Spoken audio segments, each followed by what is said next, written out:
and after F6, see, we have narrowed the width. Hi guys, Prem J Hans here. In this video I'll show you how I'm disturbing the stereo field of the track by using mid-side feature-based plugin. While mixing or mastering, if you're not careful with your mid-side feature-based plugin, you may unknowingly disturb the stereo image of the track. Here's a very simple beat I have created just for this example's sake. I have one kick layer, one percussion layer, everything is at center position, and these two tracks are under drum folder track. So what I'll do is I'll place one imager plugin in the drums folder layer. Now nothing is panned left or right, everything is at center position. If I'll play you the track, from the visuals you can see everything is at center position. What I'll do is I'll pan my percussion track right towards around 50%. Now see the visuals.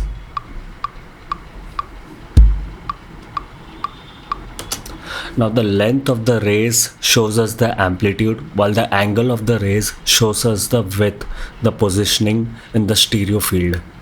We are concerned with the stereo position, how narrow or wide it can be. Consider this as the element placement positioning decision taken by mix engineer. Now let's disturb the stereo field and be aware of what not to do. The stereo field is likely to get disturbed using mid-side plugin on bus track, parent track, or mastering a single stereo track.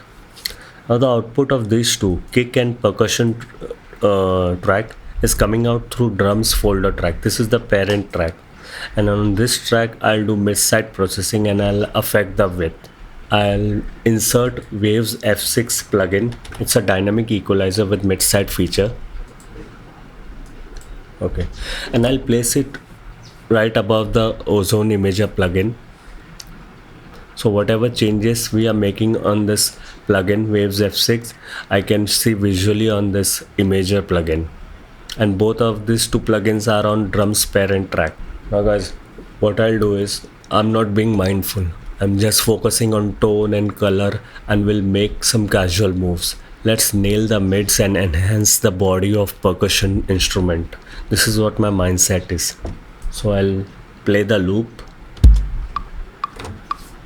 So here's the fundamental frequency of percussion. I'll make it mid, around 3.5 dB boost with a wide Q 0.5.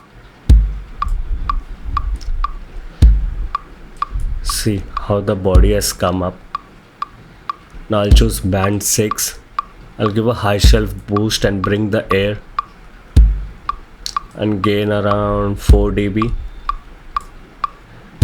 Mid, again I'll choose mid even with the wide Q, and I'll place this band somewhere around 6 kilohertz.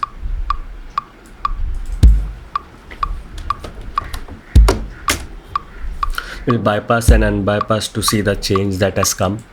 This was before. Focus on the percussion instrument. Now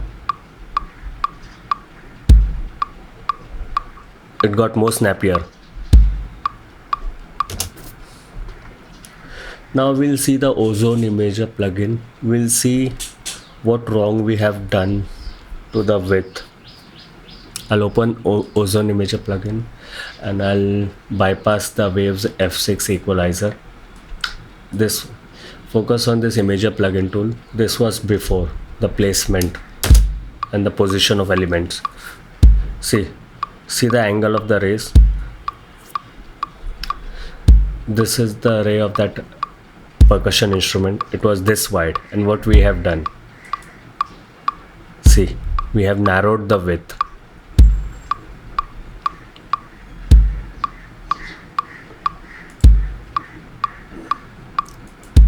Before, after processing,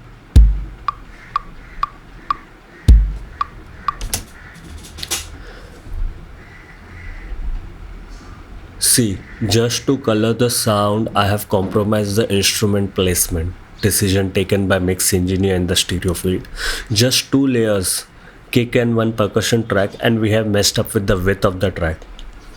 Think about mastering a single stereo track which comprises of so many positioned layers like piano, guitars, percussion, strings, synths, background vocals, etc. And if we make some casual moves like this, how are we going to mess up with the width? Now you know. Let's take another beat example. Here's the beat produced by me. We'll take a listen.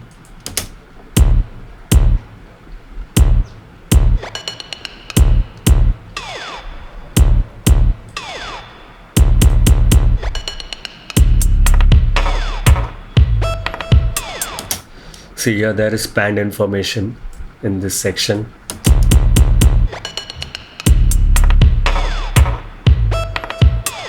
And through Imager plugin, we'll see the width, the angle of the raise, how wide it is.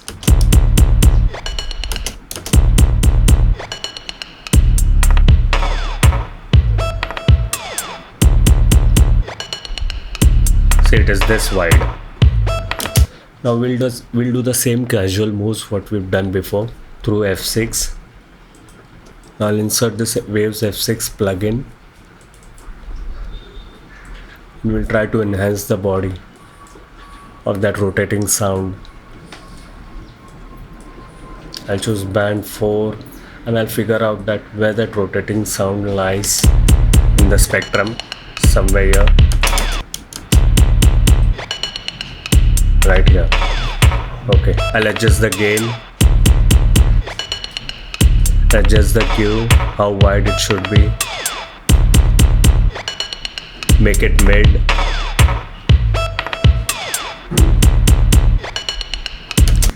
Now we'll see through Imager plugin what change has come. I have bypassed the F6 plugin. This was the width. And after F6, see, we have narrowed the width. This was before. And after processing. Now I'll remove the loop and we'll see further any band information available.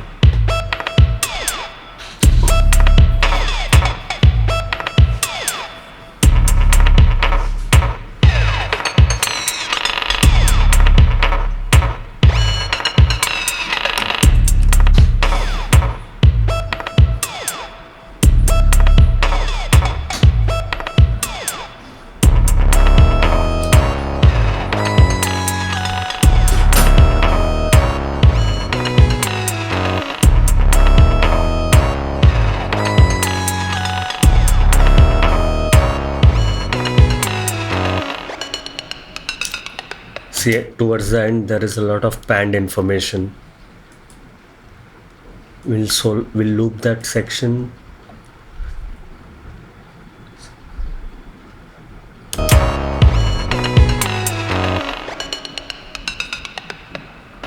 Right here. And we'll enable our F6 again.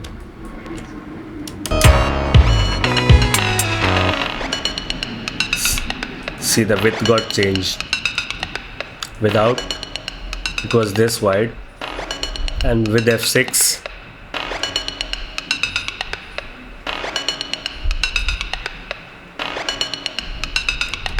without, I've showed you what happens when we boost the mid. What if we cut the mids? I'll open the F6. So this was what we boosted in the first example. Now instead of boosting, we are cutting the mids. I'll keep it the same as mid parameter. I'll cut down the 4th and the 6th band. So I've selected 4th band and I'll make it -4. I'll select 6th band and I'll make it -4.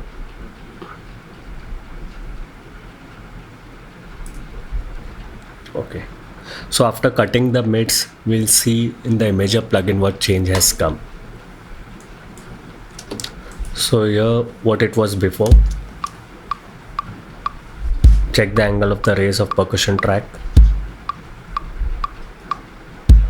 And here's afterwards, after processing. It got wide.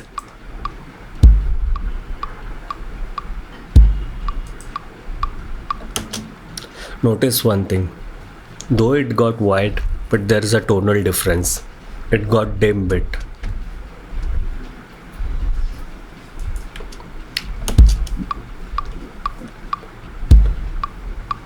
Before it was sounding like this, the percussion track, and afterwards, see, notice the tonal change.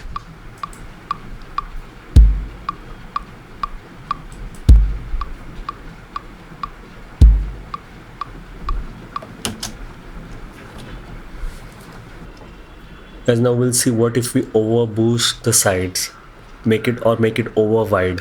What will happen? How it will sound? Now what I'll do is I have looped a section of this beat wherein the panned information is there. Now I'll overboost the sides, and then we'll notice in the imager plugin how it will sound. First I'll go to my F6 equalizer, select fourth band, make it sides, and just figure out the body of this panned section.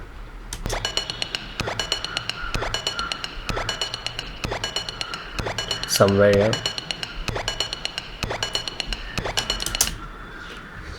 I'll make it wide curve 0.5 Q, and let's make it 11. Now I'll bypass the F6 plugin, and this was before.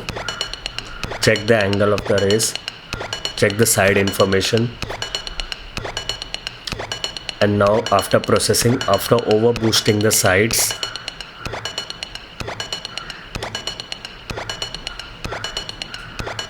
before,